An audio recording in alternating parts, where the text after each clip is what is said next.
Senna did his first run, 5 laps or something, came in and he just sat there, silent in the car. He just looked stunned. And he just said, this car is going to be effing quick. Domination. That's what Steve Nichols engineered for McLaren in 1988. Steve designed a rocket, a red and white wonder car called the MP4. In 16 races, it took 15 wins, 10 of them 1-2 finishes. At the second race of that season, at Imola, the McLarens finished a lap ahead of everyone else. That's a lap ahead of the driver in third place. In qualifying, the car took 15 pole positions, often several seconds ahead of the next fastest cars. It was domination on a level which had never been seen before in Formula One and hasn't been seen since. Welcome everybody to F1 Beyond the Grid with me, Tom Clarkson, and legendary designer Steve Nichols. The MP4 was so much better than the other cars in the field, and Steve can tell us its secrets. When one team's car is that strong, only that team's drivers have a chance of winning the world title. Teammates become championship rivals, and in 1988, Ayrton Senna and Alain Prost fought a ferocious campaign against each other. And as Senna's race engineer, Steve was right in the middle of it. He's got some eye-opening stories about what happened when these ultra-competitive teammates sat together in a room during that 88 season. Steve's story is intertwined with those two drivers. He followed Prost to Ferrari, and he recalls the difficulties of trying to restore the Scuderia to winning ways. At the 1990 Japanese Grand Prix, Steve saw up close how far Senna was prepared to go to beat his great rival. He also tells tales of working with Niki Lauda, Mika Häkkinen and David Coulthard. I hope you enjoy hearing from one of Formula One's greatest designers. Steve, it is lovely to see you. We're in a country pub near McLaren in the UK.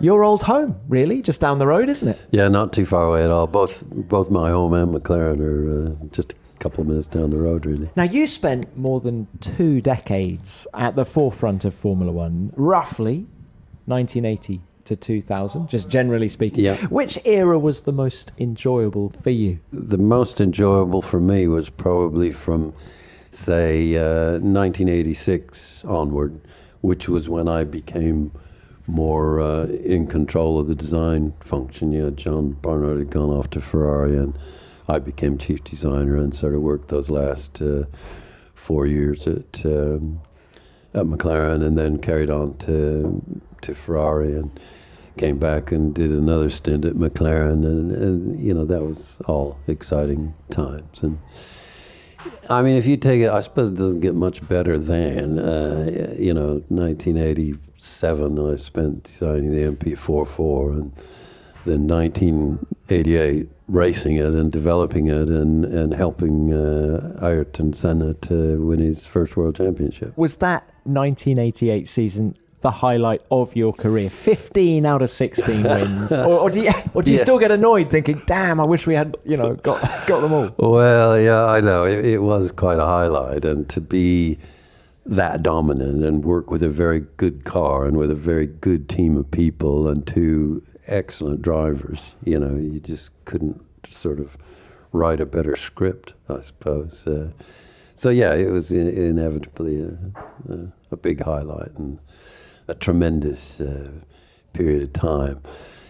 I mean, all of Formula One, it is very stressful. And, working at McLaren and running up front and trying to win races and trying to win championships, and you're dealing with legendary drivers, and you're aware of their status, and you don't want to screw up their world championship, that sort of thing. It's interesting. I know recently, in discussion with a group of people, of old boys from McLaren that were there at the time, one of the mechanics, Rick Goodhand, he was saying, we knew that the drivers were good, and we knew that the car was good, and we knew that if there was a screw up, it'd be us screwing it up. So they were always on their toes, trying to make sure that the car was perfectly prepared. Now, we're going to come on to Senna and Prost, the two drivers you're talking about, in a minute. But can we start by talking about the car, the MP4-4? Were you surprised by its level of dominance? I was a little bit. It was a very intense period. You know, we didn't really, I mean, I'd been thinking about what I wanted to do. Having designed the MP4-3, then you think, well, what will I do for a follow-on? But, so I thought a lot about it, but I didn't want to get into the design of it until we knew what engine we were going to use, which wasn't until August. Is that quite late in the day? Oh, it is, yeah. I would have because you've been using the Tag Porsche in the 87 car, hadn't you? I'd have preferred to be much more into it in April, say, instead of August.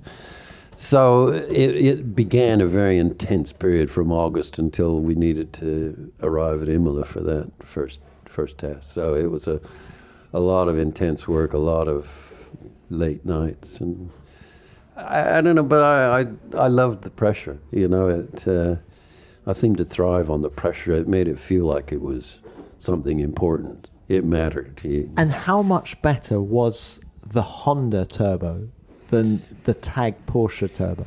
Well, it was quite a lot better. It was a very well-developed engine. You know, it had been running for years in a Williams, in a Lotus, even in a Spirit, you know. So it probably had 5 or 6 years of development by the time we got our hands on it. So perfect situation. You know, you compare that to when McLaren started again with Honda recently, and they sort of expected instant results. And I was thinking it's a much more complex engine. It took them 5 or 6 years to get up to speed previously. And so why would you expect that in 1 year they're going to be right on the pace? So, and compared to the other turbos out there, what did it have? It had, more grunt, more power than... Well, it wasn't Ferrari, for example. It wasn't hugely powerful. You know, we were so restricted. You have to remember they'd restricted us to 2.5 bar boost, restricted us to 150 liters of fuel. They'd given the normally aspirated cars, I think, a 20 kilo weight advantage as well. It was a mixed year where they were introducing the normally aspirated 3.5 liters. They wanted the normally aspirated cars to win. That was the future. So we kind of spoiled their party by dominating, really. And it was a combination of very good drivability, very good fuel economy, you know, and a reasonable amount of horsepower. We probably had 600 to 620 horsepower in And what about in races. qualifying, though? Qualifying a little bit more, but we never worried a lot about qualifying because we were able to dominate qualifying as well as the racing, so we didn't need to try to turn the boost way up. We'd be always trying to develop a race setup, you know, how much boost, how many revs, what sort of thing can we do to win the race. And we were doing all the sort of stuff they do now, you know, trying to make the fuel last for the race distance. You know, lift and coast, restrict the revs, restrict the boost, anything you needed to do to finish the races. And sometimes we'd go into fuel debt, so to speak. You'd find yourself 2 laps down on fuel because you'd been racing the normally aspirated cars, and then towards the end of the race you're thinking, oh, you know, we've got to get that fuel back. We need to get better fuel economy now so that we can finish the race. Let's bring the drivers in now then. We're talking Alain Prost and Ayrton Senna. Who was better at the economy in the races? Who was the more economical driver? I would say, you know, Prost might have been a tiny bit more economical, but Senna was really good at, you know, he's good at everything. And he'd go out to do a long run, for example, in testing, and you know, you could see he'd be changing things. He'd use different revs and he'd use different boost and that sort of thing. And when he'd come in after a run, he'd tell you the sort of fuel economy figures he got versus lap times, and you know what boost he was using and all this sort of thing. So he was well into it, and as you would expect, Senna being Senna, you know, he wanted to optimize his situation in any way that he could. And Prost, very similar, you know, very competitive, and maybe his style wasn't quite as aggressive as Senna, but he was an incredibly good driver, and he was such a decent bloke as well. You know, he was just an ordinary guy in every way, except he was freakishly good at driving a race car. Which one of them? Prost. Senna, maybe a little over the top. I have visions of him in a Formula 3 car parked on top of Brundle, for example. You know, it was win or bust sometimes. Some of the antics he got up to, he was pretty harsh on his competitors. Now, Steve, which of those two drivers held the advantage coming into 1988? Because it was seen from the outside as Prost's team. Ayrton Senna was new to McLaren, but he had experience of the Honda engine from his time at Lotus. So that's right. Who held the advantage? Yeah, I think it was really pretty evenly matched. Prost was more in tune with the team, having been there a few years, and Senna, of course, was new, but obviously very, very good, and he was really in tune with Honda, not just the engine, but the people as well. So I would say that it balanced out quite well, and right from the off, you know, they were extremely competitive, very closely matched. You know, there's never, well, hardly ever a lot between the two of them. Maybe a little bit of a qualifying advantage to Senna, and on occasion that gap was quite big. Monaco, for example, he just pulled that lap out, you know. Was it 1.5 seconds? I think something like something that. Insane and it wasn't like that, yeah. It wasn't 1.5 seconds quicker than some plonker. It was 1.5 seconds quicker than Prost, which is just otherworldly, really. And can you remember what the guys said at that first Imola test? How quickly did you realise that you had an absolute beast underneath you? Well, it was right away. I mean, I'll give you a little bit my memories of that thing. It had been such an intense period from August until that test.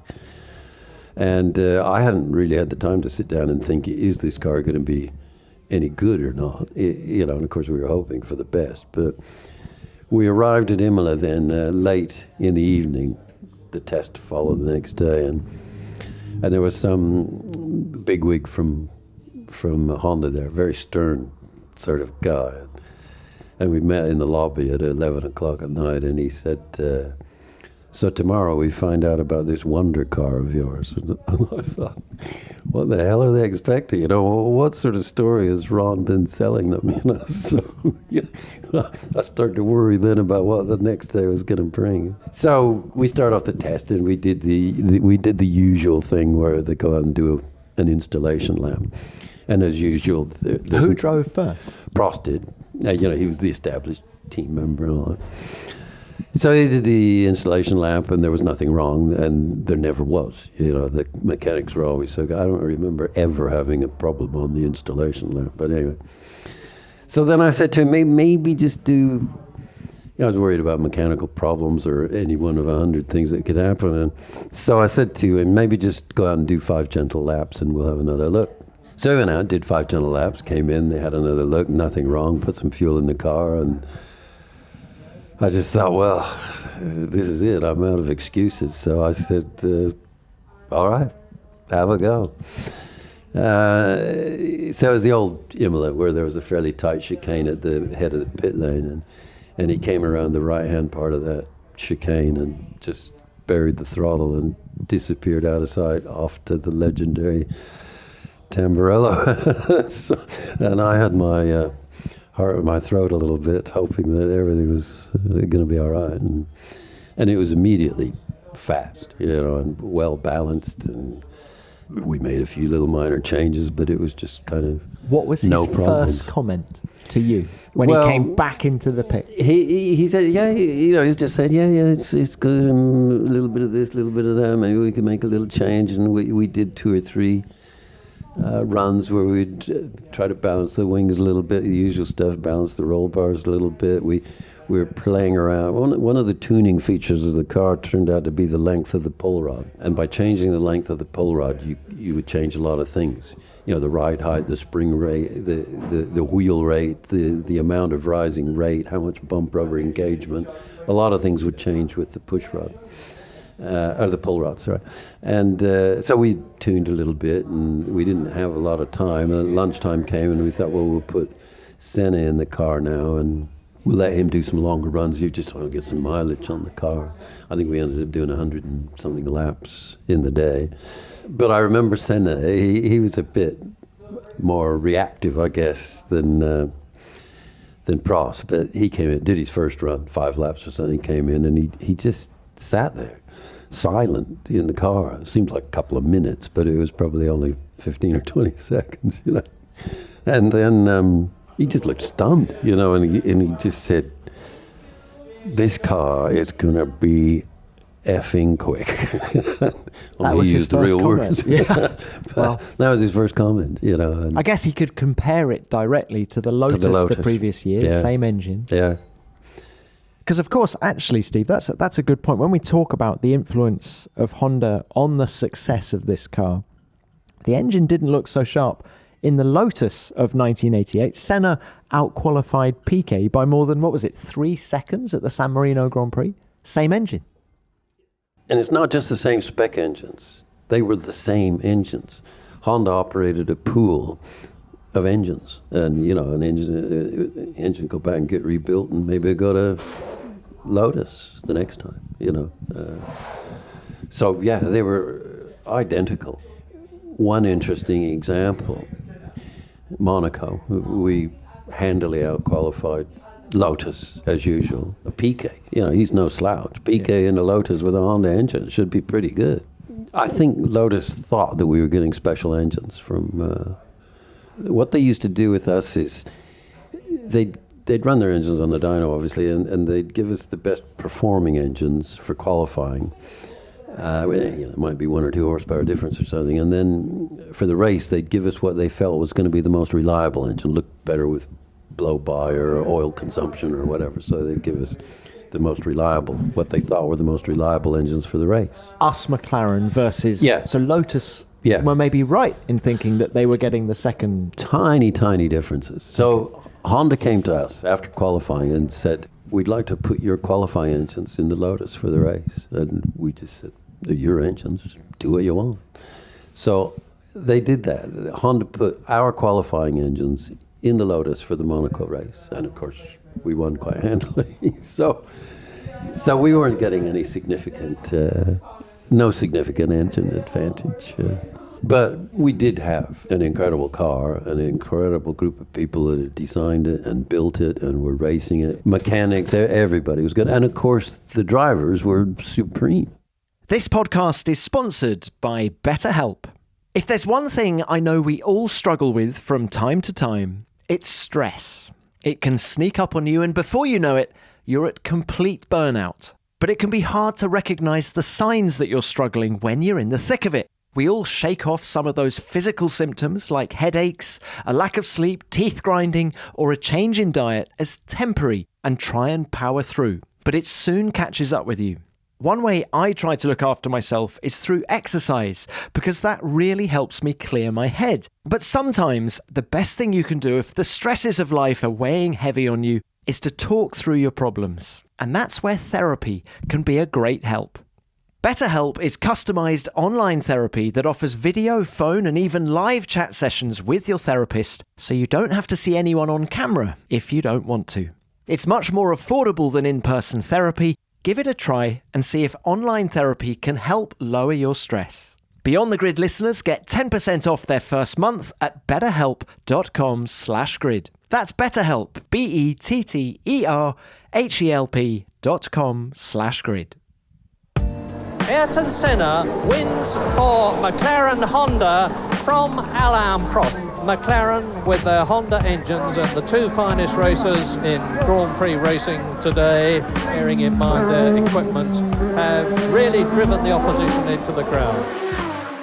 Steve, what was it like to ride that crest of a wave in 1988, knowing going into every race that you should win it if the cards fall correctly? We'd been quite successful previously. You know, in 1984 we won 12 out of 16 races, and so there'd been quite a few years. But did in this that feel era. different? A little bit, yeah. You know, we'd always go to the races expecting to win. It got to be a bit difficult because you'd go along to a race sort of expecting to win. So you'd win and you'd think, yeah, well, that's the job. That's what we're supposed to do. No big deal. You know, so there wasn't the sort of euphoria of a win like you might expect. But that was that was a special year, and I thought it was great. And people say, "No, you're making it boring," and I thought, well, I don't think so. I sort of thought it was similar to the America's Cup. You know, you get the one-on-one match race between boats, and this was like the two best drivers in the world in a fantastic car having this match race.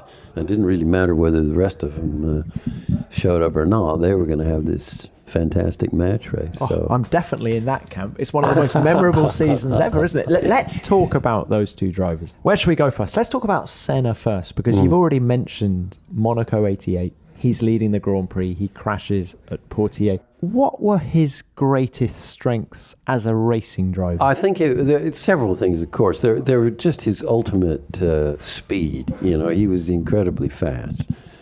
You know, just otherworldly almost. I remember once at Monaco, for some reason I was at a little bit of a loose end, and I went down to the way the pit lane there. You can go down those steps, and you're right there where the fast chicane, the fast entry to the swimming pool is. I mean, it's pretty amazing. They've pushed the wall back now since then, but it's still stunning even now. Well, and then it was an Armco tunnel, and I remember, I mean, people always talk about things being stunning, and I say, well, yeah, but you're not really stunned, are you? And I was down there watching him go through there, and I was literally stunned. His commitment is what stood out. Well, his commitment, just the sheer speed going through there with, no margin for error whatsoever. The barriers are just right there, and it's just so fast. You can't hardly believe it. You know, you feel like your eyes are playing tricks on you or something. So there was the speed, there was the commitment, there was the dedication to the job. Every minute of his life was dedicated towards winning those races and winning the world championship. You know, in the car, out of the car, at the track, at home, you know, studying things at home, working out, physical fitness, just everything. His whole life dedicated. We're talking about an era pre-data, really, compared to now at least. Absolutely, yeah. So what was his feedback like? His feedback was very good. You had to learn his vocabulary, but he would give you... What did he not use? Understeer and oversteer? He did, but he had these words like the magnitude of the understeer and the oversteer. If it was slight understeer, he'd say tendency, tendency of understeer. And when you would go through a debrief, we had the setup sheet, and everything on a Formula One car is adjustable, and so there's a blank to fill in.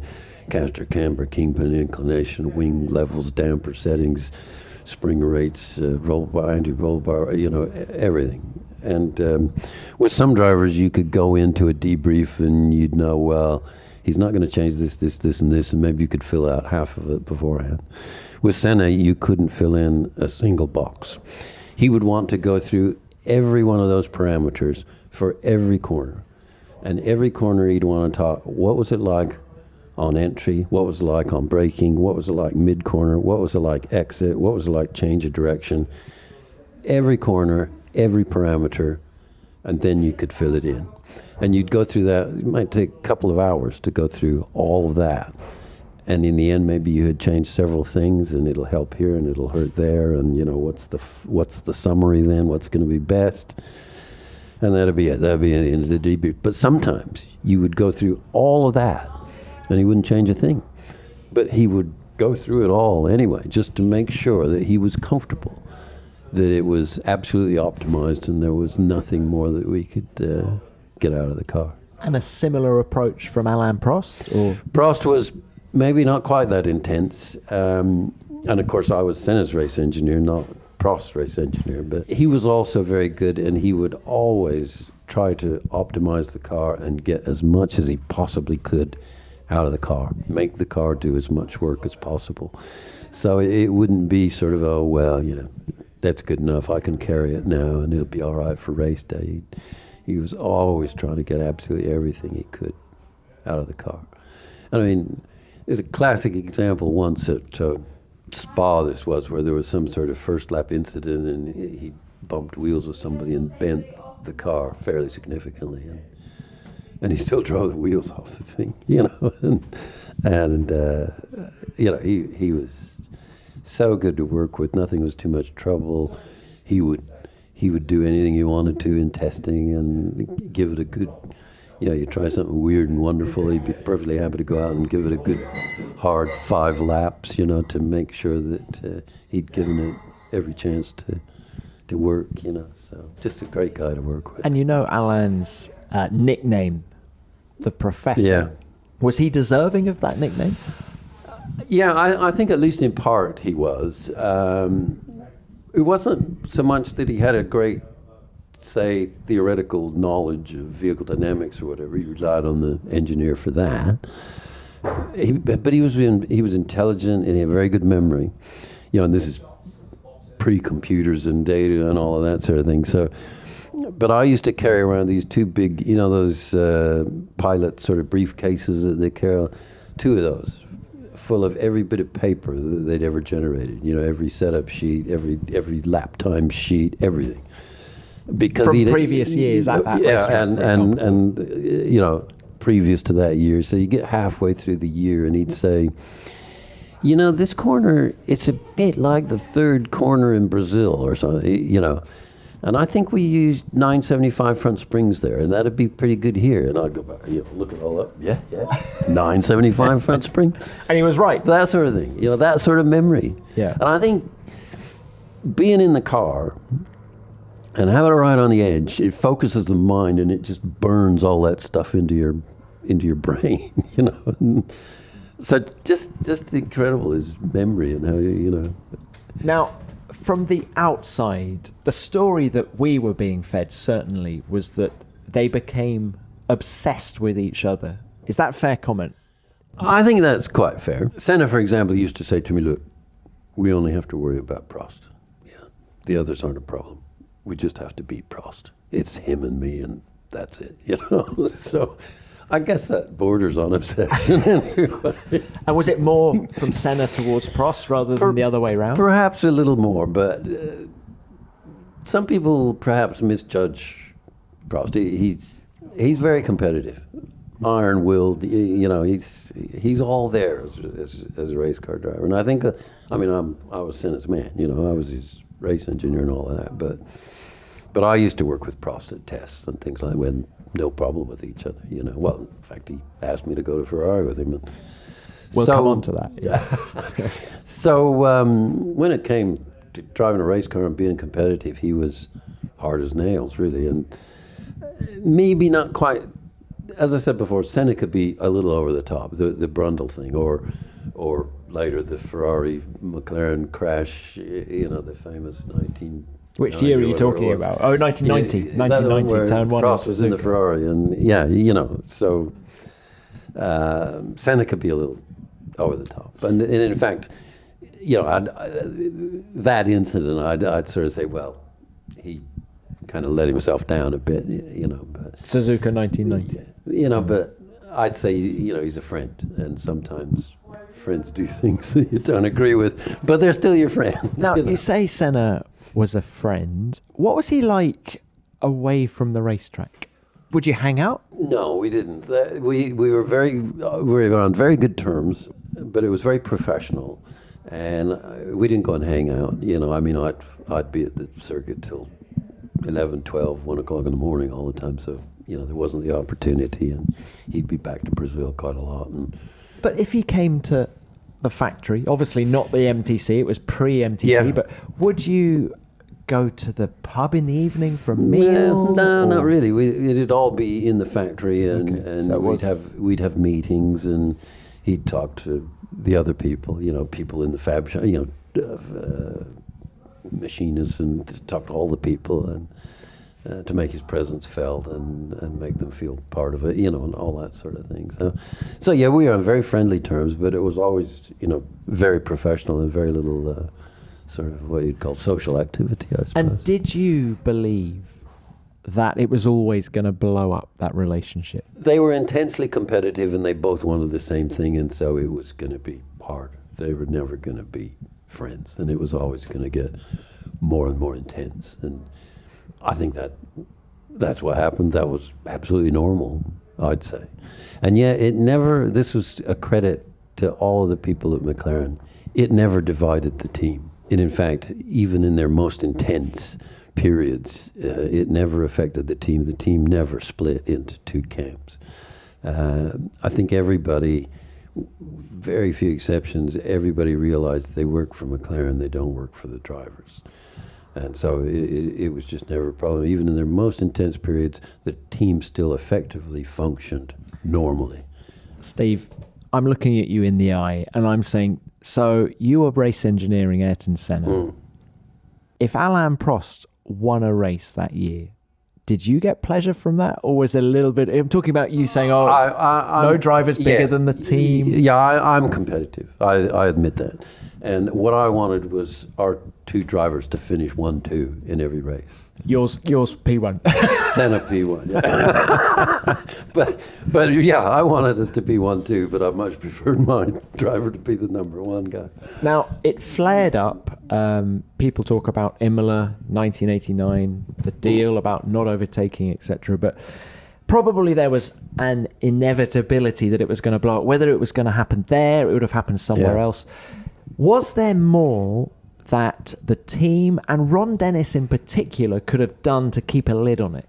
Considering the intensity of the rivalry, the team, and perhaps Ron Dennis most of all, he was the one trying to keep the two under control. I think we did it, and Ron in particular did as good a job as anybody could possibly do. And as I say, the team actually functioned normally. They still worked together. They didn't speak to each other, but they still worked normally in debrief, so to speak, in this sort of roundabout way.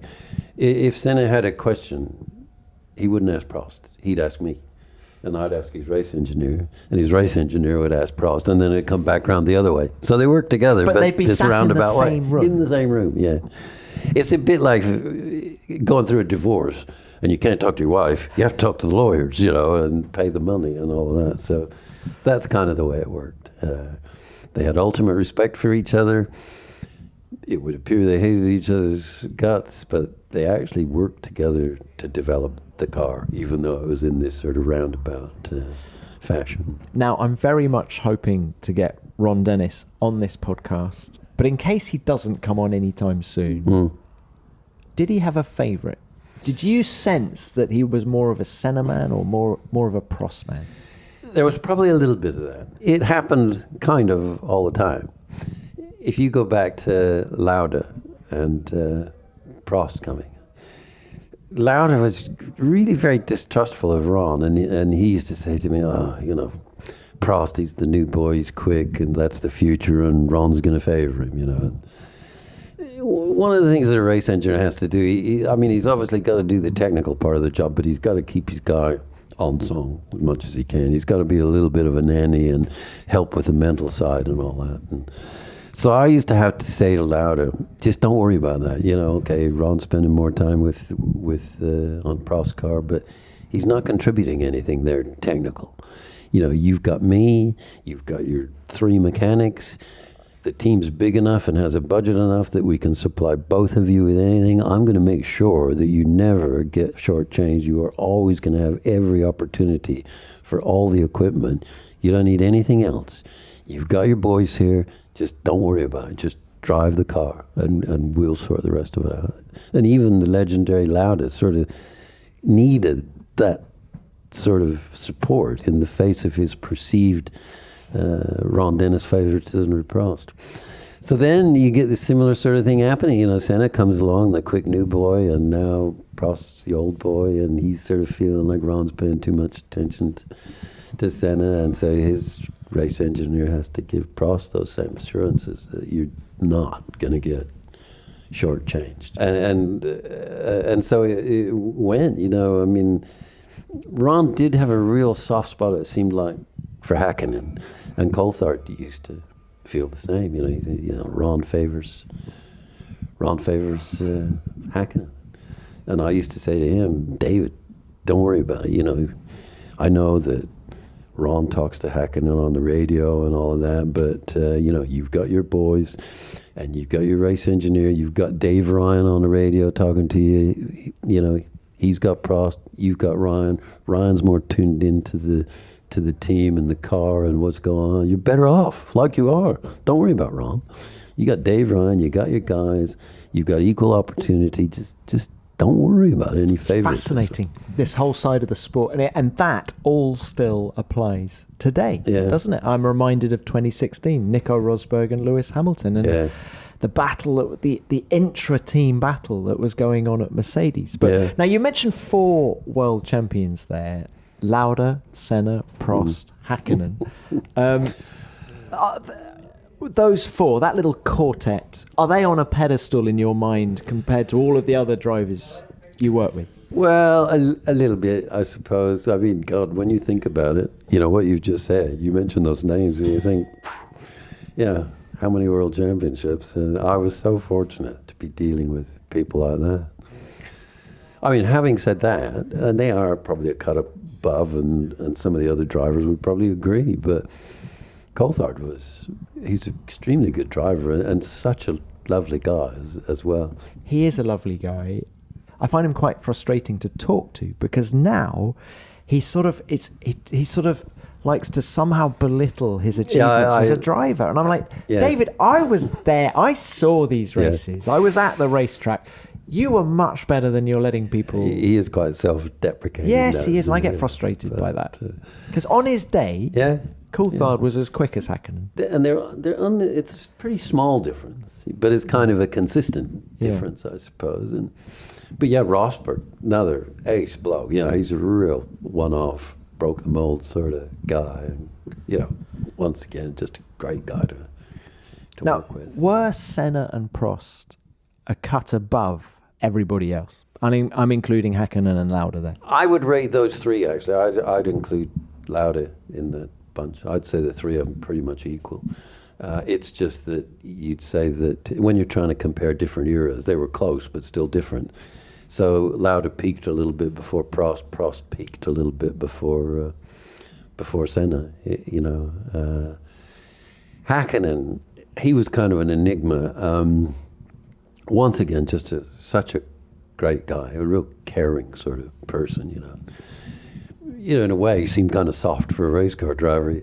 You expect top businessmen, they're going to be hard as nails, and top race car drivers are going to be hard as nails. But he was really a very caring sort of person.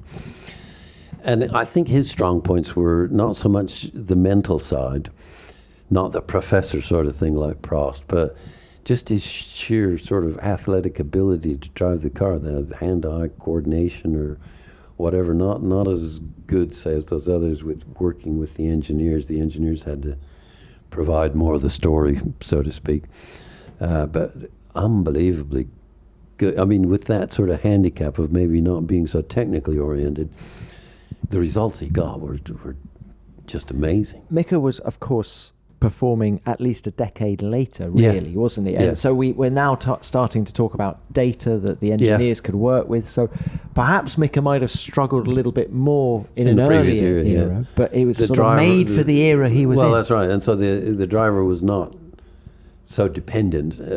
You weren't so dependent on the driver, and it was more possible for the engineers to make up for that little bit of a shortcoming in the drivers. You say that Mika might have had a few shortcomings in terms of his feedback, perhaps, but he was willing to give anything a go, wasn't he? Yeah, and actually, probably the best example of that is, we invented this system, which kind of unfortunately became known as brake steer, when really it was sort of you might call it a brake modulated understeer control device, but that's kind of a mouthful, and so it got sort of shortened down to brake steer, which made it sound like we were steering the car with the brakes, but really we were just trying to adjust the balance.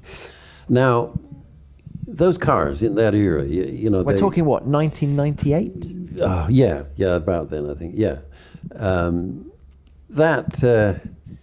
Those cars, you got quite a lot of horsepower. The tires were restricted, front and rear, but the rears were too small in a way, and the front's too big. So you almost always had oversteer, and they were grooved and all of this. So they were never going to be glued to the road. And Coulthard used to say he doesn't like understeer, but he cannot drive with oversteer. And I thought, well, you got to deal with it, David, because they're just not going to be glued to the road. So this system was really made in heaven for Coulthard, because you could set the car up with quite a lot of understeer, and then you could dial it out. The driver could dial it out by how hard he pressed on this extra brake pedal, or sort of fiddle brake pedal. But he wouldn't even try it. He couldn't cope with a hand clutch. He had to have the foot clutch. He just got on better with it. Maybe because that's what he'd always been used to. But Hakkinen was fine with a hand clutch. And, I read somewhere you're 10 times more sensitive with your hands than you are with your feet. So makes sense to have a hand clutch. So we stuck it on a very rudimentary system. We stuck it on Hakkinen's car at Silverstone, and it was rudimentary. It was really just it was an extra brake pedal, which we had on the truck already, and it was an extra master cylinder, which we had on the truck already, and it was maybe a 7 or 8 foot length of Aero-Quip brake line, which we had on the truck already. So effectively the system was free, and it only worked on the right-hand rear wheel, so only right-hand corners. And he went out and did one run with it at Silverstone, was instantly a half a second lap faster. First time he ever tried it. And then we developed it on from there, and developed this little sort of manifold system where the driver could switch it back and forth to left and right-hand corner. Even then people thought, they got to switch it between corners.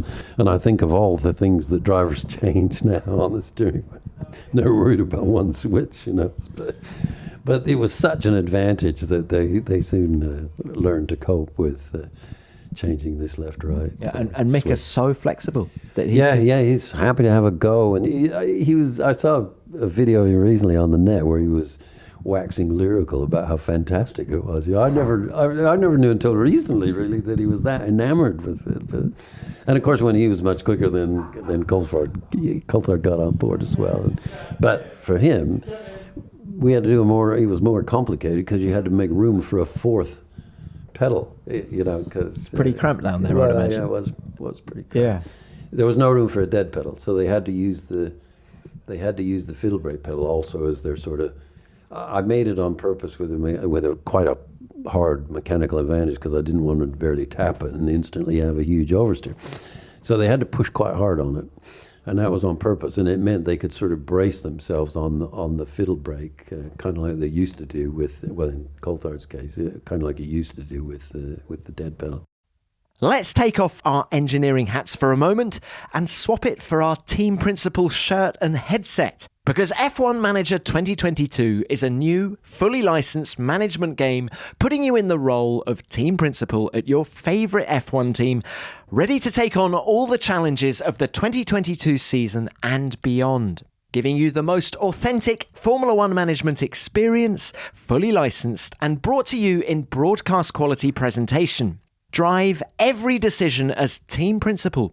Choose how to develop your car as the season progresses, manage your staff, and hone your race strategy for each weekend. Live the drama of Formula One on and off the track. Be prepared to react to dynamic events such as changing weather, evolving track conditions, or race incidents. And vote on upcoming rule changes to swing things in your favour and come out on top. Launching on PC, PlayStation and Xbox summer 2022. Visit f1manager.com to wishlist the game on your platform of choice and follow at F1 Manager on Twitter to stay up to speed. Steve, Alain Prost, said to you at the end of 1989, he says, come on, let's go to Italy together. How did that come about? Well, Adelaide, he invited me up to his room, and said he was going to Ferrari and he'd like me to come, which was great compliment, of course. And he'd seen, I think, what was going on, with the '88 car, and he knew where that came from and knew my capabilities and wanted me to come with him.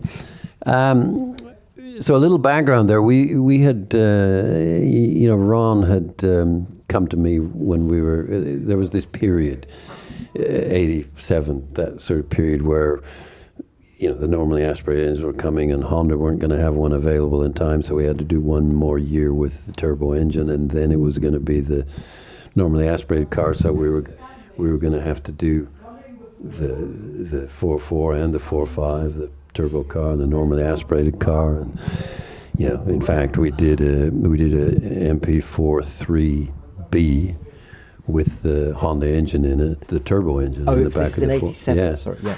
And then, so we did the 4.3, then we did the 4.3B with the Honda engine, then we did the 4.4 obviously with the Honda engine, and then we did the 4B with the V10 normally aspirated engine and the 5 with the normally aspirated engine. And then we carried on and did the 6, I guess it was, with a V12 engine. So, hell of a period there. I mean, in 18 months we'd done 5 cars or something. Total technical staff was 17 people, hence all the grey hair. You like pressure. You said that at the top. It was very high pressure. Why Ferrari? Alain Prost invites you to his room in Australia. He says, "Come with me." But you'd been a McLaren man since 1980. There were 2 things.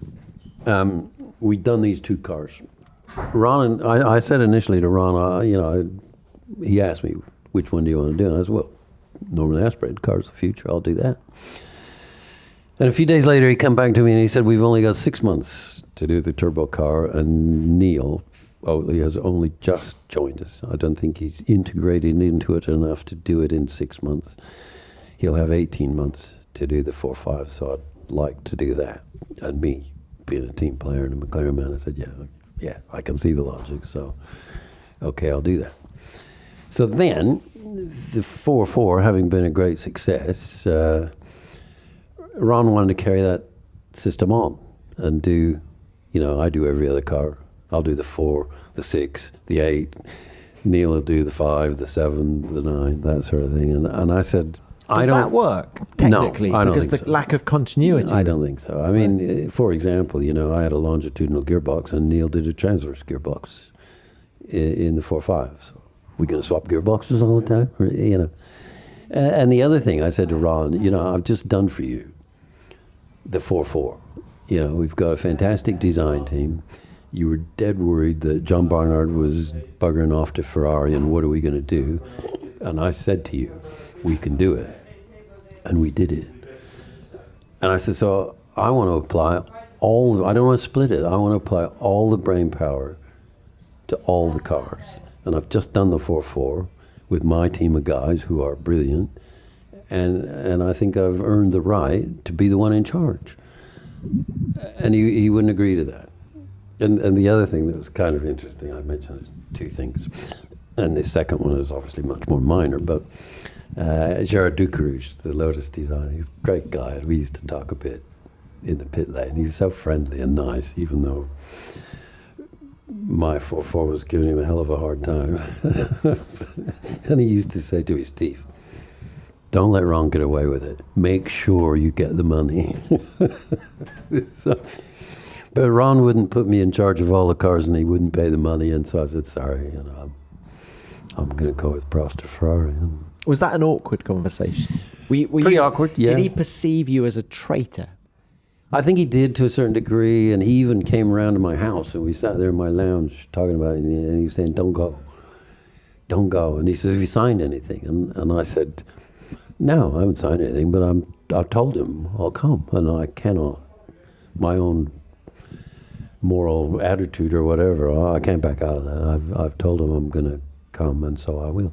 But of all teams to go to, Steve, looking back on Ferrari were the big rival in Ron's eyes anyway, weren't I they? know. All he had to do was put all you the in brain charge power on with- all the cars. Oh, that was it. Not even you in charge. It was all the brain power on all the cars.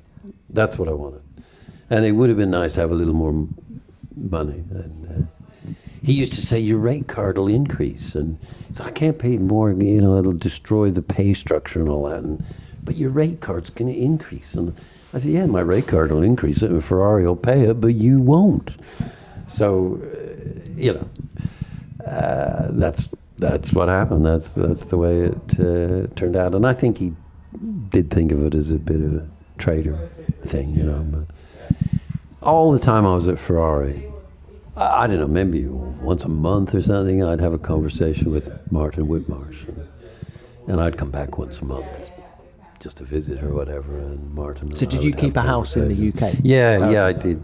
It was funny, Martin, because when they were doing relatively well, he'd say, "Well, we don't need you," and when they were doing relatively poorly, he'd say, "Oh, we don't want to have to admit that we need you to sort us out." So then he still wouldn't hire me, and eventually, of course, it got so bad that 1995 bad, that which was properly bad. First year with Mercedes, wasn't it? They had to have me back, I suppose. But let's talk a little bit more about Ferrari. The different ethos to McLaren. How different did they do things? It was a lot different. It was chaos. That's quite a strong word to use. Not strong enough. Was it that bad? I mean, chaos. It was pretty bad. I guess the warning shot I had was from Harvey Postlethwaite. He said to me, they're not going to let you do what you want to do. And I thought, why not? Surely that's why they're hiring me. But it was like that. I go in and I give them this 5-year plan. We're going to do this, and this, we will try to improve things, of course, and we'll gradually improve, and we'll learn how to work together and develop this team spirit. And, like at McLaren, we liked each other. We thought in the same way, and we liked to see each other succeed. And, there wasn't this blame culture and all of that. We really worked together. It was very much a team effort. It was almost family-like, and so we need to develop this team culture and work together and pull in the same direction. And we can win a few races the first year, and then the next year, we'll be even more competitive. And maybe after 3 years, we can challenge for the championship. And year 4 or 5, maybe we win the championship. And they were aghast. They said, no, we want to win the first race. We want to win the championship this year. And I said, well, we have to change the way we work. I've just come from McLaren where they do almost everything, almost perfectly. We got to be more like that. We have to change if you want to win, and particularly if you want to win championships, we have to change the way we work. They said, no, we don't want to change. We want to win in races. We want to win championships. We don't want to change the way we work. How's that supposed to work? Things are not going well, and I've only just started. Yeah. But, okay, they have the same department. Back then, Ferrari must have had the same departments as McLaren in terms of the design office, the aero guys. Yeah. So what was different? They had more. They had an engine department too. That was the incredible thing. They're building the chassis, they're building the gearbox, they're building the engine. I found it fascinating. I could wander out into the machine shop and they'd be making crankshafts and and they'd be machining engine blocks and heads and never seen that before. But what was not gelling? What was not working? They've got the money, they've got all the departments in place. There were clearly some clever people there. It was the chaos factor. I at the time, I don't know if you remember, but about that time there was this thing called biorhythms. Do you remember there was like these 3 sine wave things, and they'd be all out of phase, and if they all came together and they were in phase, you'd be having a good day. And Ferrari was kind of like that, only there was, instead of 3, there was about 27 things, and when they'd all come together, you'd have a good day, or maybe even a good 2 or 3 days or something, but... What, too emotional? It was probably too emotional, not sort of this cold, hard, unemotional approach to things. I'm reminded of Jackie Stewart, and he wrote an article years ago. He wrote this article called "Fear is the Key," and I think as a racing driver, you need to have your adrenaline, right up here. And people do that in various ways. Nigel with the adulation of the crowd, and Nigel against the world, and all of that. And Stewart said for him it was fear. He tried to wind himself down so that he was cool, calm, collected, dispassionate, non-emotional, but he needed the adrenaline. And the adrenaline came from the fact that he was scared. It frightened him, and that's where the emotion... Scared of hurting himself. Yeah, the danger or of it. Fear of failure, or maybe a bit of both. And that's where the adrenaline came from with him. So they needed to be more cool, calm, collected, unemotional. It was quite strange, the engine department. McLaren and Honda was on the other side of the world. And I think Honda and McLaren worked better together than Ferrari chassis and Ferrari engine, who were in, the next room sort of thing. So But that why? was not very Why? I'm trying to get to the bottom of. We're Well- talking 1990 Ferrari. You've got Alain Prost, at the time a 3-time world Yeah. champion, driving for you. Prost used to say, for example, I spend as much time at a test working with my engine engineer as I do with my chassis engineer, developing the drivability side. And they didn't have an appreciation for drivability. We'd go away to a test and Prost would say, this, and this issue on the drivability, And I'd come back and talk to the engine chief about that. And honestly, he would say, well, it's not like that on the dyno. I can't believe my ears, really, That's how little regard they had at the time for drivability. And I'm thinking, drivability makes no difference to the dyno. The dyno doesn't get upset when it snaps into oversteer and there's a concrete wall just over there, So there's that aspect on the engine side. What about a V12? Talk me through the merits, other than the sound, of course. Oh, it's just fantastic. Is there any sound better than a V12 Ferrari doing I can't think of one. 18 or 19 thousand RPM? Yeah. It's just Yeah. unbelievable. Well, this is interesting because let me tell you about Honda then. We had the V6 turbo, then we had a V10, and then we had a V12. And when they were contemplating the V12, they said to me, because see, this is before I'd gone to Ferrari, and now we're talking about the next, we had the V10 car, now the V12 car is going to be me. And what do you want? And I said, well, what's got more power? And they said, well, V12's got more power. And what are the downsides? It's bigger, it's heavier, it's got more friction, it's less fuel efficient, you have to carry more fuel. And I understand, give me the horsepower, and I'll put pressure on my guys to make the chassis lighter so that won't be a disadvantage, and we'll push ourselves extra hard on the packaging side, so that the extra fuel capacity won't be too much of a problem, and let's have the V12. Ferrari was always going to be a V12. Just because. Yeah. And thank God, because it was such a glorious sound and a fantastic engine, really. But so, they had drivability problems that need to be sorted out. They had reliability problems. When I first arrived there, I said to them, you've managed to get this complex semi-automatic gearbox, heavy sort of unit, and you managed to get the car down close to the weight limit. You must have been fanatical about weight saving and so on. I said, now, reliability. The cars aren't reliable enough. And you've got to be fanatical about that. We need to get on top of the reliability. So we used to go away to a test. And we were doing a lot of testing in those days, almost test between every race. And we would do, one driver or the other would do a race distance every day. So that was the sort of level of commitment we had to getting on top of the reliability. Because we had gearbox reliability problems, we had engine reliability problems, Well, then you take chassis development. Our sensitive drivers that we've talked about with McLaren. I mean, springs. Front spring on a car typically was... front springs typically back then were about 1,000 pounds per inch, say. And we had them in 25-pound increments, 975, 1,000, 1025. That's 2.5%.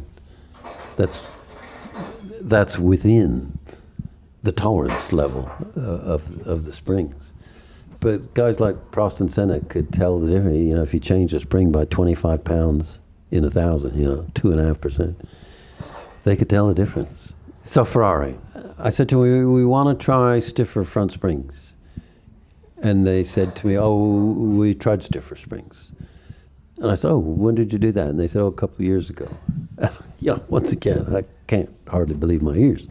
I said, well, we want to try 50 pounds softer front spring. And they'd say, we don't have that. We have 1,000, 750, 500, 250-pound increments instead of 25-pound increments. And Prost says it's pointless. You just jump right over the sweet spot. So, that's what we got to make some. We need more springs, finer increments. They said, well, it'll take a couple of months. And of course, it's because they'd introduced this torsion spring thing, and they were complex torsion springs. It was called a compound spring, I think, where one bit, it's a tubular bit that goes down, and then it's welded to another bit that comes up through the middle of that, and they both mount in the same place. And then the top of it is hammer forged into this mushroom sort of thing with castellations that's how it locates into the car. And all the various processes, the welding, the machining, the grinding, the shot peening, all of those processes, it just meant that it took a couple of months to make new springs. So we were just stymied while they went through that whole process. And we made a new wing once, and they had a fantastic, one thing that McLaren didn't have at the time, they had a calculations department. They were well ahead on finite element analysis and all sorts of calculations. And these guys would be squirreled away in a dark room with their computer screens, and doing a fantastic job. And so we had a new rear wing, and we'd done, the laminating engineers, the carbon engineers, they'd done as you do, they'd done a layup manual, so they knew exactly what materials to put in and what fibers in what orientation, and it's all there laid out in the manual. So we go off this test and test the new rear wing, and you can see it visibly on the straight. It's just bending, and we're tearing our hair out. What the hell's going on here? What sort of mistake have we made? And then finally, the head of the composites department, the manufacturing part, the laminating people, the head of that department, been there forever at Ferrari, he puts his hand up and says, well, we didn't actually make it like the drawing, we just did what we thought was best. So that's the sort of thing you're dealing with. And it was fantastic, actually. It was a brilliant experience. Nothing quite like winning a race at Ferrari. The outburst, the euphoria, the bringing the church bells in Maranello, and all of that. It's just a fantastic experience, the outpouring of emotion, and But God, on the other hand, you'd have this thing. You'd like their cooperation. You'd like them to contribute, and you'd like them to try to make things better, or at least just leave it alone. You're going down this path, and just let you go down the path. You'd kind of like them as a first step to maybe point out the potholes. There's a pothole there, maybe dodge around that one, and you'd like that. That'd be great. But some of them would be not just not pointing out the pothole; they'd be digging the potholes. So. That's the sort of thing you're up at. And I used to say it's fantastic, but it's kind of like the dream and the nightmare all happening at the same time. And you got to remember, I went there on my own. John Barnard, he used to go along he'd change teams, and he'd kind of take several of his key people with him, his little posse of designers or whatever, and so he had a better chance of making it a success. But I rather naively just went there on my own, and so it was incredibly difficult. Steve, having said all of that, the 641 of 1990 was a good racing car. Alain Prost got close to winning the world title. Yeah, I know. Doesn't mean it was easy. The base car was pretty good. John Barnard had created a good design. But what I'm talking about, the reliability, the drivability of the engine, the inability to set the car up properly because you didn't have the right springs to work with, all of that sort of stuff, that had to be developed.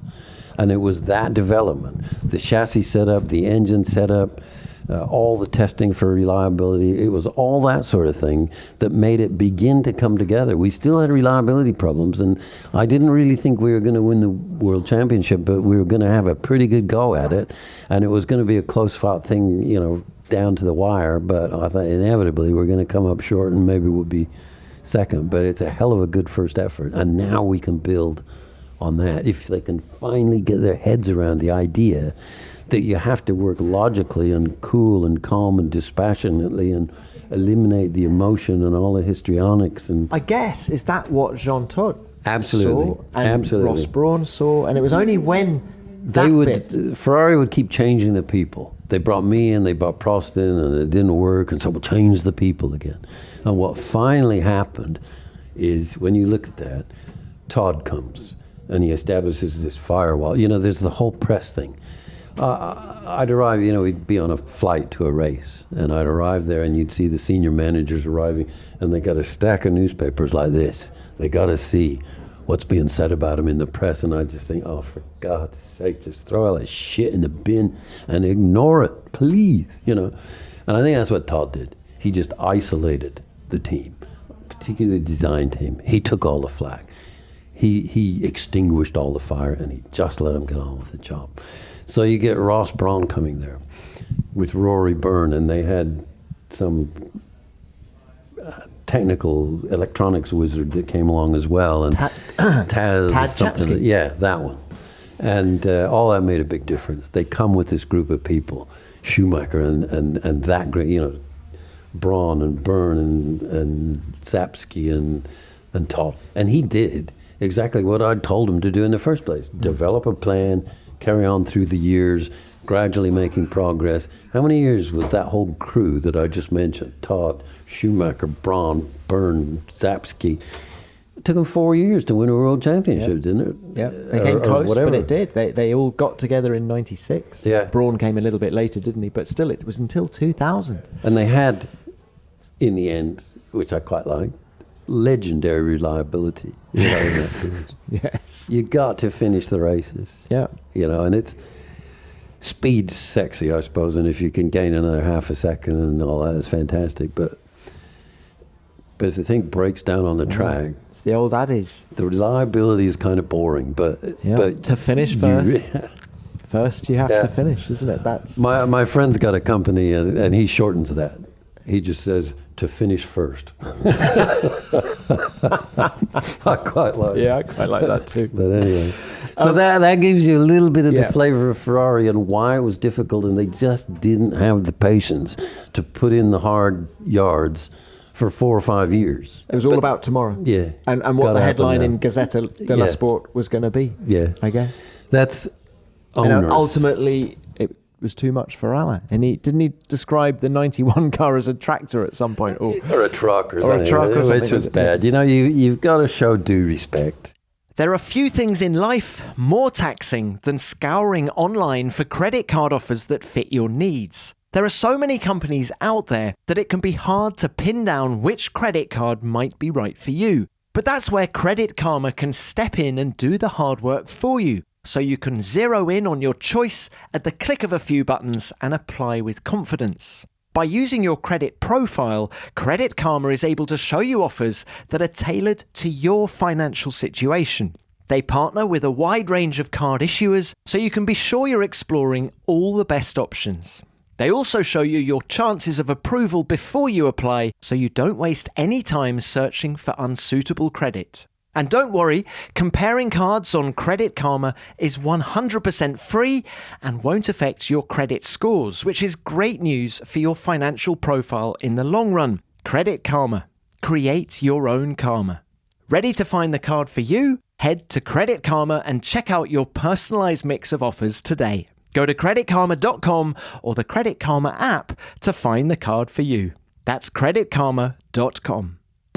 Senna is trying to go through on the inside, and it's happened immediately. This is amazing. Senna goes off at the first corner, but what has happened to Prost? He has gone off too. Well, that is amazing, but I fear absolutely predictable. Yes, and that makes Ayrton Senna world champion this year. So Ayrton Senna now with Prost not finishing the race quite clearly. He's out of his car, stuck in the gravel pit.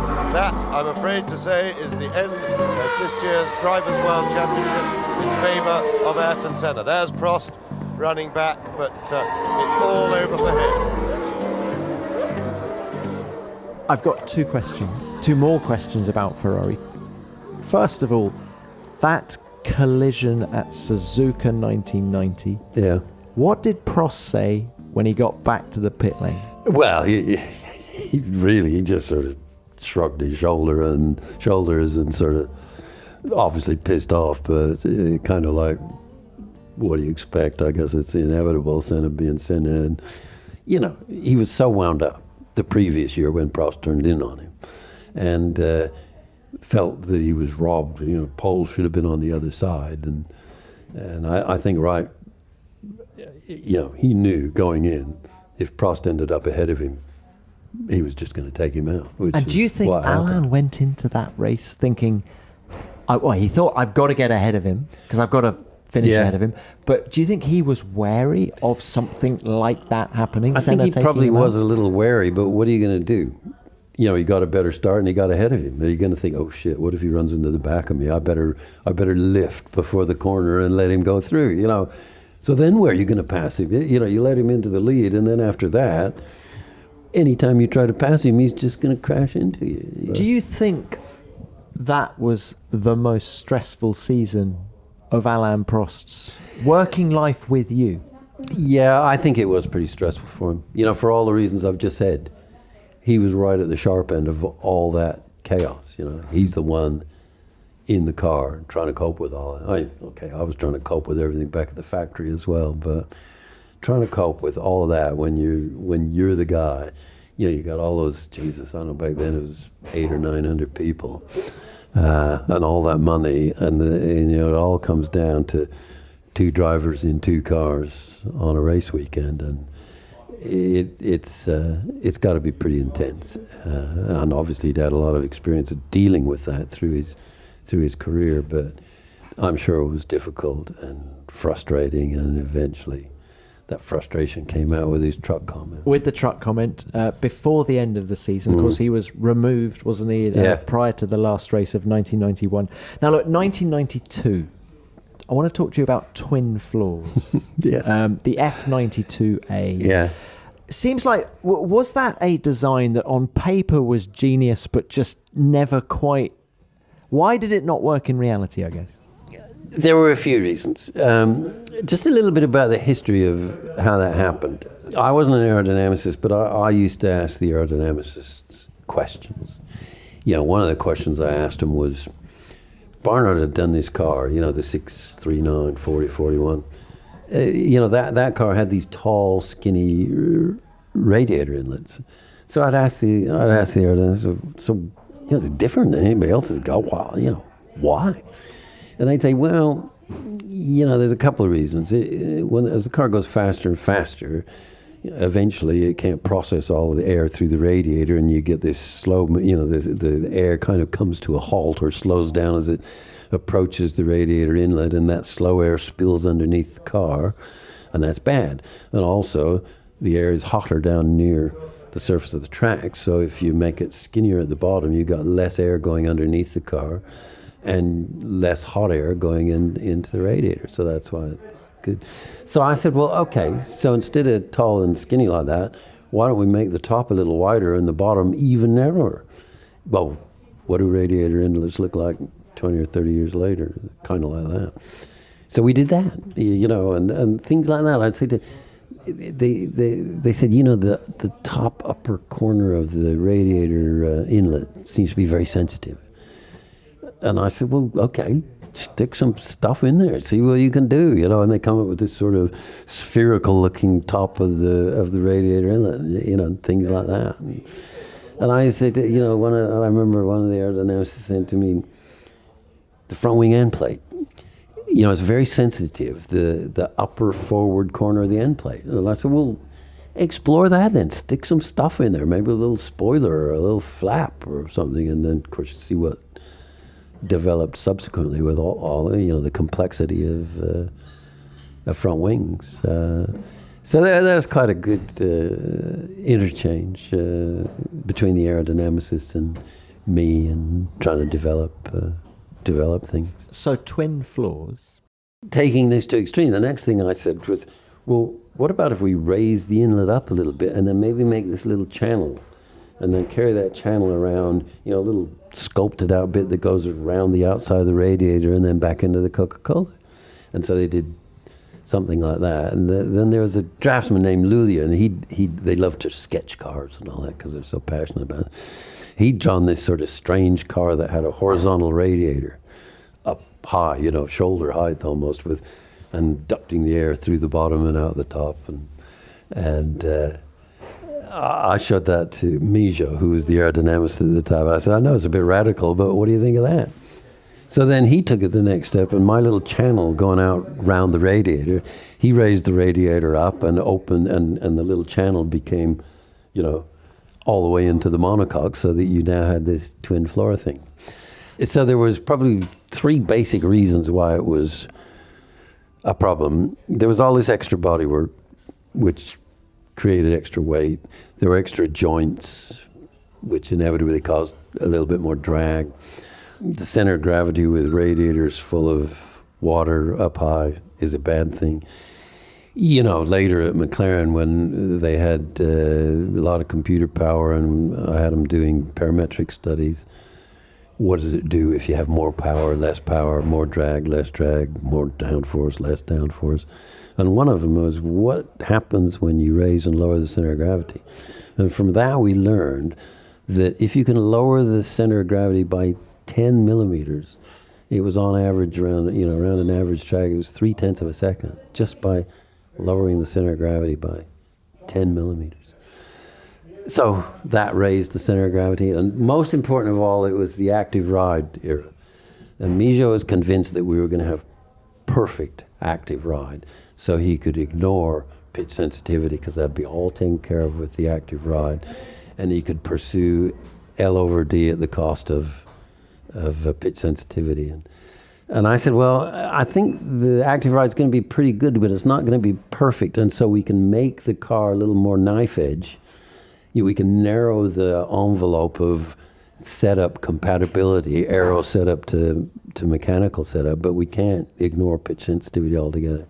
But he ignored it altogether, and the car was just horrendously pitch sensitive, and the active ride just wasn't good enough to cope with it. If you'd put the twin floor concept on a more sophisticated active ride system, I suppose Williams were the benchmark at the time. Yeah. Could it have worked? It may have worked. Or with the center of gravity? You'd have still had the center of gravity thing to contend with, and that's pretty sensitive.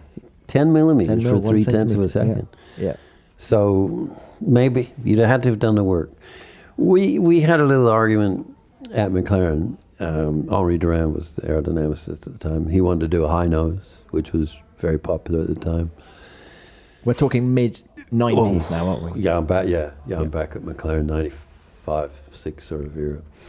And he says, it's a few points of downforce more, he has a raised nose. And I said, well, it's not for free, And he said, what do you mean? Because he only ever thinks of the aerodynamics. I said, well, you're raising the center of gravity of quite a few components on the car. And I said, but no, there's no problem. I mean, no point in you and I arguing. And this is the way I approach all engineering decisions, really. I said, it's no problem.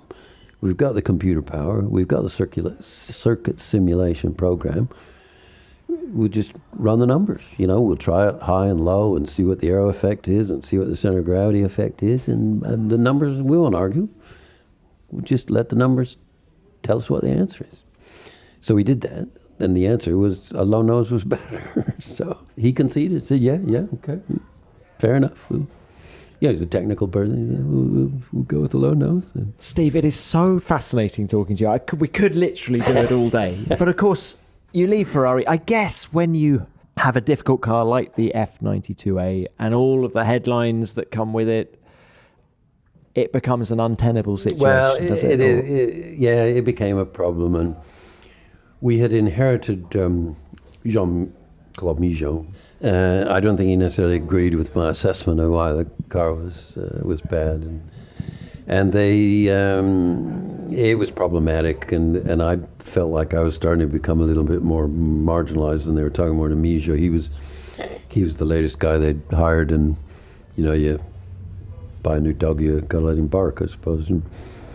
And then they started talking to Harvey Postlethwaite about coming back from Sauber, and him and Mijo were kind of the dynamic duo, and so we eventually did this deal to just swap. I'd go to Sauber, and Harvey had come back. Now, to Ferrari. when you've worked for McLaren and Ferrari, who at the time were the two biggest guns in Formula One, is everything else just child's play? I don't mean to I don't mean to belittle it, but you know, when you've done the two biggest teams, were you tempted to just walk away from Formula One rather than go? What was it? It was Sauber. It was Jordan. Yeah, I know. Sauber. There was Jaguar Racing as well, wasn't there? Yeah. I probably should have just stopped, but Sauber was strange. They were a little bit like Ferrari because you go there and I took Luigi Mazzola came with me, brilliant guy, a young engineer at the time at Ferrari, Prost race engineer, and so he came with me, and it was kind of like Ferrari. I'm telling him, you know, you want to win and you want to get better, and so we have to change the way we work, and it was like, no, you have to adapt to us. We're Swiss and we know everything, you know, that sort of thing. So that was difficult, and the Jordan thing was kind of fun actually. Totally different experience. Everyone says that. Who's been to Jordan. But it was, I think at the time, 94. 94 was quite good. We in 94 actually we had the best year that Jordan had ever had up to that point, and the car, a nice little car, great little car really, and I think I always remember they had a budget of $30 million, and we spent about $40 million, but so did really well for that level. Just out of budget. interest, at the time. So Jordan are spending a budget of 30. What would Ferrari have had at the time? God, I don't know. Probably 150 million or something. I don't know. Right. I didn't get involved in the financial side because money wasn't a problem. You know, seemed to be lots of lira about, but anyway. So a small team, different challenge, you know, and trying to do the best you can with.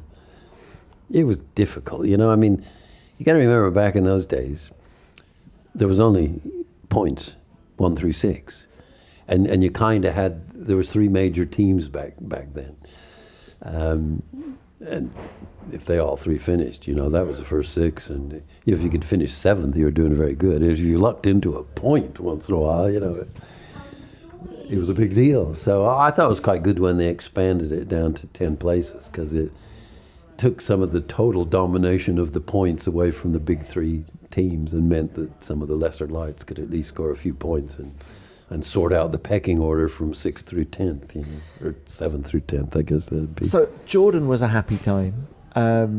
Ferrari was a frustrating time. I don't mean to be putting words that's a fair assessment. Into your mouth, but where, of all those teams, where were you happiest? I think McLaren. You know, it was my first team, you know, your first love and all of that. And I'm forever grateful to John Barnard and Ron Dennis giving me the opportunity to have a go in Formula One. And I think I repaid him pretty well, you know, with the 4-4. And, you know, even when they were first getting started, I'd called up John Barnard in 1980 looking for a job. I always wanted to do Formula One. And he said, you know, he was doing this new project and he wanted a skinny monocoque but stiff, you know, for the ground effect tunnels. Innovative new materials, and me having worked at Hercules and used carbon fiber in rocket motors, I said to him, well, that'll be carbon fiber then. And he said, well, yeah. But he said, we can't find anybody to make it for us. And I said, I think my old colleagues at Hercules would be interested in that, because I know they're interested in trying to expand the use of carbon fiber outside of aerospace. And to have a global platform like that, Formula One cars all around the world, you know, high tech and global, I think they'd be interested. So I contacted them, and they were. And so Ron and John went to see him and did the deal, and Hercules laminated the first carbon monocoques for McLaren, and later we brought it in-house.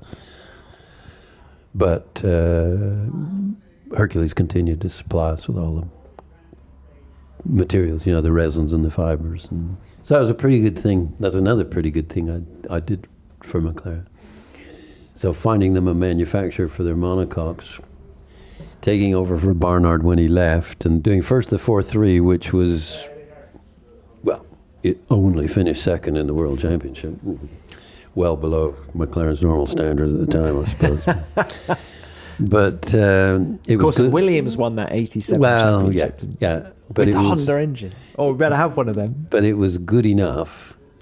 That car was good enough to attract Senna and Honda. So, not bad. So what is your proudest achievement in Formula One? I think the 88 car, you know, the fact that it was last half of 87 design the car and then all through 88 develop it and work with Senna as his race engineer to win his first world championship. You said at the very start of this chat that you thrived on pressure. What does 20 years at the coalface do to you?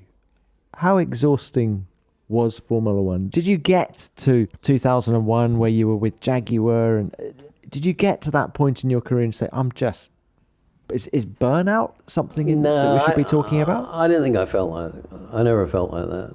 As I say, I quite like the pressure, and it really felt like you're doing something important. You know, it's on TV, and if you screw up, it's there for the world to see, and that sort of thing. It focuses the mind, I think.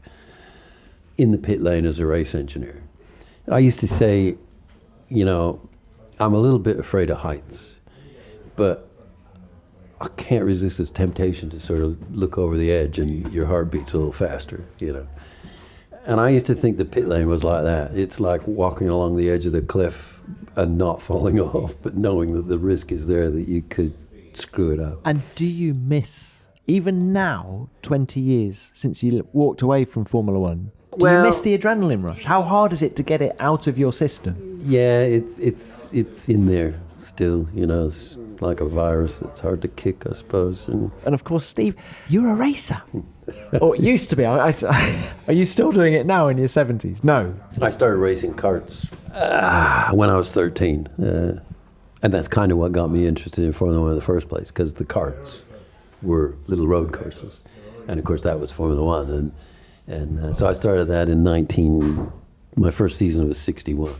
And of course, in 62, Road and Track magazine, one issue, the title article was Chapman's Tubeless Wonder, which was the Lotus 25. And I was just smitten and decided I wanted to be a Formula One designer and tailored my education accordingly. So it really all started in 1962. Only took me, 18 years to get there, I suppose. So Chapman was the inspiration? Yeah. Like for so many engineers in Formula One? Yeah, I mean, he was pretty incredible. I mean, obviously he had his faults, and, you know, the cars were probably too fragile, that sort of thing, but the innovation and just the elegant simplicity of the Lotus 25. Well, let's talk innovation. What do you think has been the greatest single innovation in Formula One history? I'm not talking about necessarily something from now or even from your era. It could be from Chapman's era. What? Well, you could consider a few, and I suppose that monocoque car, yeah, there's still monocoques today, you know, so that'd be kind of a landmark car, you might say.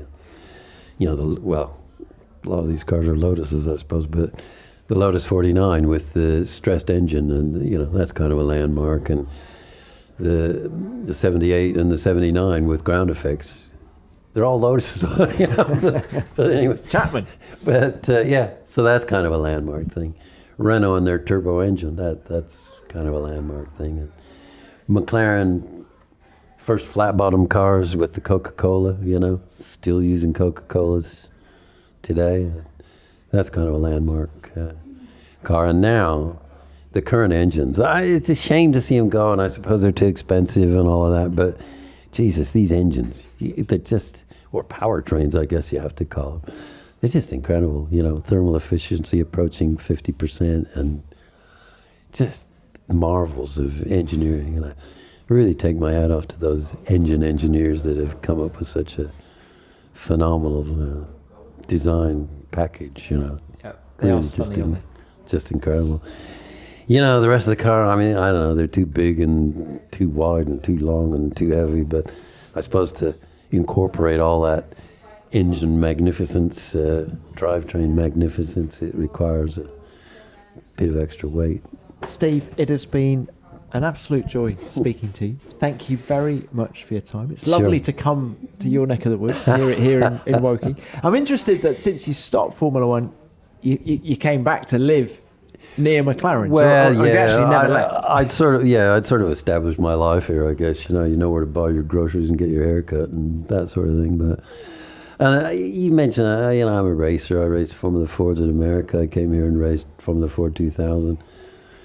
I bought a 1982 Van Diemen Ford 2000 in 1982, and I've still got it and still race it. That same car? Yeah. The when you go along to a HSCC meeting and they say, well, have you got papers for this car? I said, the only papers, were the readies I handed over to Ralph Furman. To Ralph Furman. And they said, well, what about the history of the car? I said, well, I bought it in 82. I still got it. There you go. That's the history. Are you still racing that car now? Yeah, I raced it last year a few times. I go to America 3 or 4 times a year. My friends built this Datsun 280Z that we race in endurance races over there. Typically, you'll have a 8-hour race on Saturday and a 7-hour race on Sunday. So, with 4 drivers, that sort of thing. And what a fantastic thing! So you and just a bunch of mates just go. Yeah, and even right now. I'm helping my mate Ian Rowley. That's where I maintain my RF82, and we're rebuilding a Lotus 17, which we hope to race this coming year. And another friend, he's got this is quite an interesting car. It's a 1000cc Formula 3 car, a Piper Formula 3 car from 1969, which has a Malite monocoque, which is the 2 thin skins of aluminium with the balsa core, and so we're trying to restore that as well. And right now I'm quite tempted to buy, you'll laugh at me, but it's a Fairthorpe Electron. I don't even know what you're talking about. A Fairthorpe Electron. Well, you have to Google it, but they only weigh 500 kilos and they've got 12-gallon fuel tanks, so so I'd quite like to restore that and turn it into a race car. One thing is certain: once a racer, always a racer, Steve. Look, thank you very much for your time. It's wonderful to catch up. Sure. Thank you.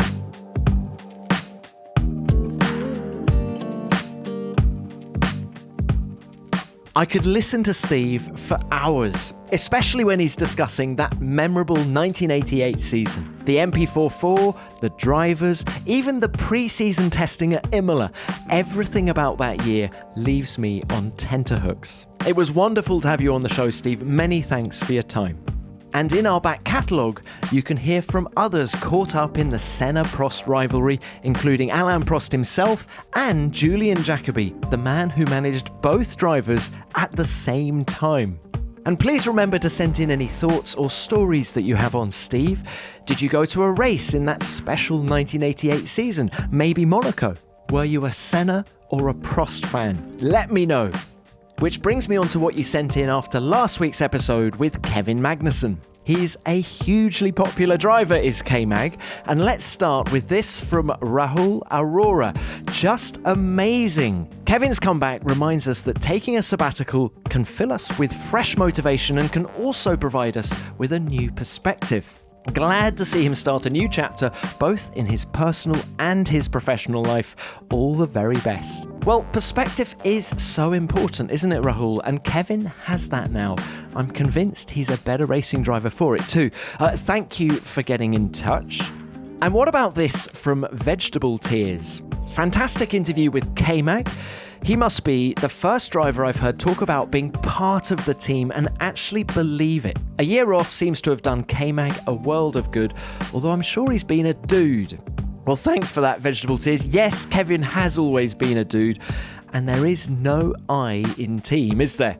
And let's end with this from Mads Arp, who says, Kevin is so honest and a passionate racer at heart. He's known not to give an inch on track, and yet when he talks about Louise, his daughter Laura, and his dad Jan at Le Mans, he sounds so happy and settled. It's great to have him back where he belongs, in Formula One. What a Viking comeback. Yes, Mads, I couldn't agree more, and I particularly enjoyed hearing Kevin's memories of racing with Jan at Le Mans last year, and the fact that Jan is still so quick. Well, thank you to everyone who wrote in. I read all of your messages. I'm just sorry that I don't have time to read all of them out here. And before I go, please make sure you check out the latest episode of the F1 Nation podcast. Davide Valsecchi joins me, Damon Hill, and Natalie Pinkham to look ahead to the Emilia-Romagna Grand Prix at Imola this weekend. And Davide thinks for some drivers it could be a season-defining race. Search your podcast app for F1 Nation to hear what he has to say. And while you're there, follow F1 Beyond the Grid as well, and why not give us a rating or a review and tell your friends and followers about the show using the hashtag F1 Beyond the Grid. Thanks for listening. F1 Beyond the Grid is produced by F1 and Audio Boom Studios. Until next time, keep it flat out.